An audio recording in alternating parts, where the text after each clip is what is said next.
ये स्टूडेंट्स अब समझेंगे हम कि अगर सवाल में dx दिया x ना दिया तब हम उस सवाल को किस तरीके से सॉल्व करेंगे। जैसे हम एक सवाल को एज्यूम करते हैं, यहां दिया है dx जिसकी वैल्यू दी गई है -1, -2, -3, 0, 1, 2 और 3। केवल dx दिया गया है और इसके साथ सवाल में दिया गया है कि ऐसा माना गया है कि एज्यूम्ड मीन आपका 10 है। a इक्वल्स टू गिवन है 10। उस कंटेक्स्ट में हमारी x बार की वैल्यू क्या होगी? x bar equals to 1। तो x बार की वैल्यू निकालने के लिए हमारे पास देखने से ये मालूम चल रहा है इसके साथ फ्रीक्वेंसी नहीं है, केवल आपको दिया गया है तो x दिया गया है, dx दिया गया है। एक्चुअली dx दिया गया है तो dx होता क्या है? dx हमारा जो होता है तो dx हमारा होता है x माइनस a। अगर हमको dx मालूम है तो हम क्या कर सकते हैं? dx plus a equals to x मालूम हो सकता है। हमारे पास x के अलावा ऑब्जर्वेशन के अलावा और कोई भी चीज नहीं है। इस केस में हम क्या करेंगे? यहाँ पे फॉर्मूला लिखेंगे x bar equals to summation x divided by n, क्योंकि ये सवाल मालूम चल गया कि ये इंडिविजुअल सीरीज है क्योंकि इसमें फॉर्मूला नहीं गिवन है।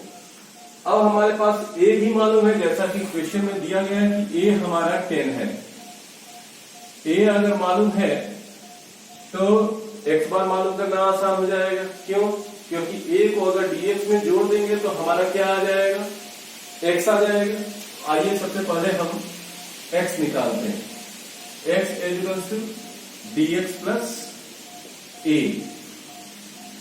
dx की जो भी वैल्यू है -1, -2, -3, 0, 1, 2 और 3 हमने लिख दिया। इसके साथ बारी बारी से मैं a की वैल्यू सब में जोड़ूंगा, +10, +10, +10, +10, +10, +10,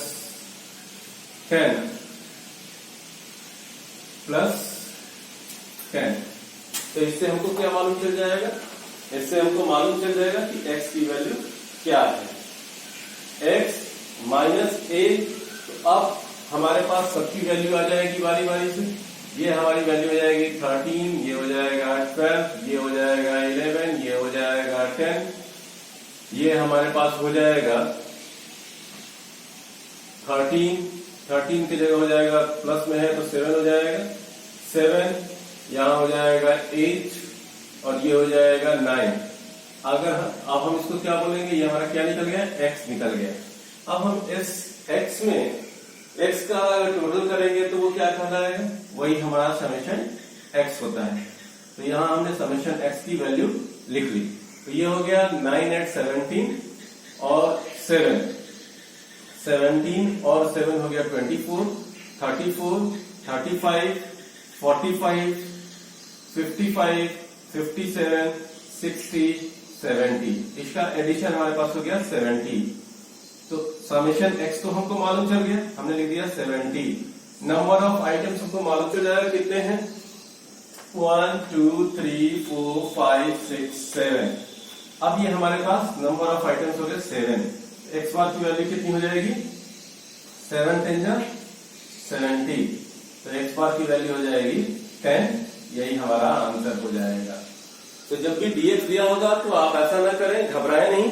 अगर इसी में हमारे पास dx दिया है और इसके साथ साथ f भी दिया गया है, ये तो dx दिया गया है और हो सकता है कि आपको f दिया गया होगा, उस केस में भी आप वही फॉर्मूला लगाएंगे जिस तरीके से लगाते हैं। अगर ये इंडिविजुअल सीरीज का सवाल है इस तरीके से, अगर हमारे पास डिस्क्रीट सीरीज का सवाल है तो इसी सवाल को बस थोड़ा सा चेंज करके मैं आपको बता दूं डिस्क्रीट में भी कैसे करते हैं और कंटिन्यूअस में भी कैसे करते हैं। केवल मैं डिस्क्रीट बताऊंगा, अपने आप आपको इसमें कंटिन्यूअस समझ जाएंगे। अब मैं एक काम करता हूं, यहीं पे इसी सवाल को फिर से मैं वापस लिख लेता हूं। यहाँ पे dx की वैल्यू दी गई है, तो dx की वैल्यू ये पूरी की पूरी आपकी है -1, -2,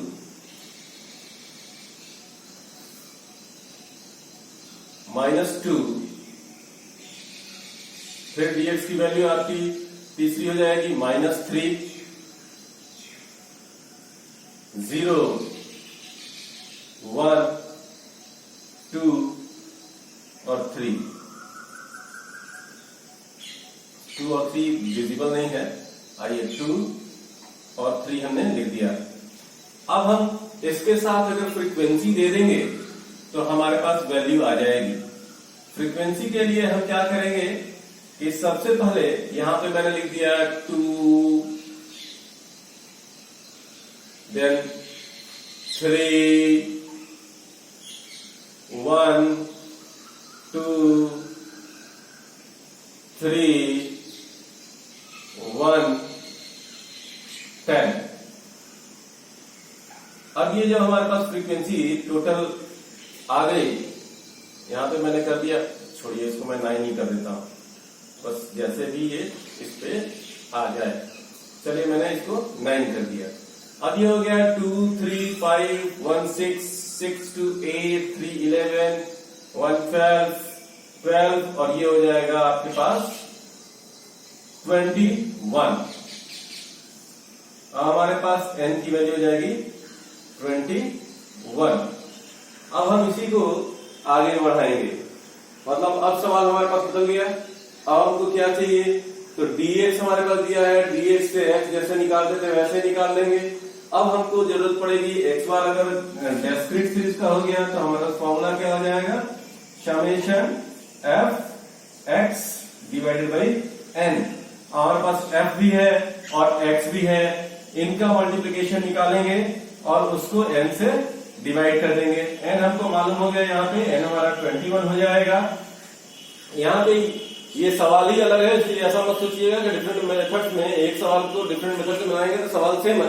सवाल सेम होने के कारण आंसर सेम आएगा। और इसमें फिर अगर हम करें तो ये हमारा क्या हो जाएगा, 9 2 18, 8 3 24, 1 7 7, 10 2 20, 3 11 33, 12 1 12 और 9 117, 13 9 117। अब इसको ऐड करेंगे और ये वैल्यू किस चीज की हमने निकाला, हमने क्या निकाला, f x निकाला। अब हम इसके एडिशन को जोड़ लें, मतलब 8 4 12 12 और 3 15 15 और 2 17 17 और 7 24 हो गया। अब हमारे पास 2 बचा हुआ है, 2 1 3 2 5 5 5 2 7 7 3 10 11 12 के लिए 2 हो गया और 1 1 2 हो गया। इसको क्या बोलेंगे, तो ये हमारा हो गया समेशन f x। अब समेशन f x हमारे पास 2 2 4 आ गया, इसको डिवाइड कर देंगे तो हमारे पास आ जाएगा इसका आंसर x बार का, तो 21 1 टाइम में जाएगा। इसके बाद हमारे पास 1 बचा, 140 हो जाएगा। 140 होने का मतलब है, मैंने 0 दे दिया, 140 तो कितना हो जाएगा, 5 या 100 2 6 या 0.6 के अप्रोक्स आएगा, 10.6 के अप्रोक्स आएगा। ये अप्रोक्स में आंसर आ जाएगा। तो इस तरीके से जिस सवाल में dx दिया होगा, dx को देख के ना घबराइएगा कि हमारे पास हम इसको किस तरीके से सॉल्व करेंगे। जिस सवाल में dx दिया होगा उसको हम x के साथ, x अगर केवल इंडिविजुअल सीरीज में होगा तो ऊपर वाला फॉर्मूला लगाएं, डिस्क्रीट में होगा तो इस तरह का, अगर कंटिन्यूअस सीरीज में कोई भी सवाल होगा तो उसको भी हम सॉल्व कर सकते हैं। जैसे मैं इसी dx को लेकर के, अब हमारे पास कंटिन्यूअस सीरीज का जब सवाल होगा तो हो सकता है कि मुझे मिड वैल्यू निकालनी होगी, तो ये मिड वैल्यू जिस तरह से x आया है उस तरह से मिड वैल्यू भी आएगी, क्योंकि मिड वैल्यू में से आपने m-a कर रखा था। तो हो जाएगा, अगर उसमें निकालना होगा तो डीएम निकालने के लिए क्या हो जाएगा, m माइनस ए। तो मिड वैल्यू कैसे निकालेंगे ये आपको मालूम है, m माइनस ए होता है। तो डीएम में अगर a जोड़ देंगे तो हमारे पास क्या आ जाएगा, m की वैल्यू आ जाएगी। तो हम वहां पे m की वैल्यू निकाल करके नेक्स्ट फॉर्मूला पे हम पुट कर सकते हैं, x bar is to summation fm divided by n, और जो भी वैल्यू आएगी जैसा बनाएंगे वो दूसरे सवाल के लिए मैं कह रहा हूं। अगर उसमें भी अगर एक दिया है dx तो हम इस तरीके से सॉल्व करेंगे, ठीक है।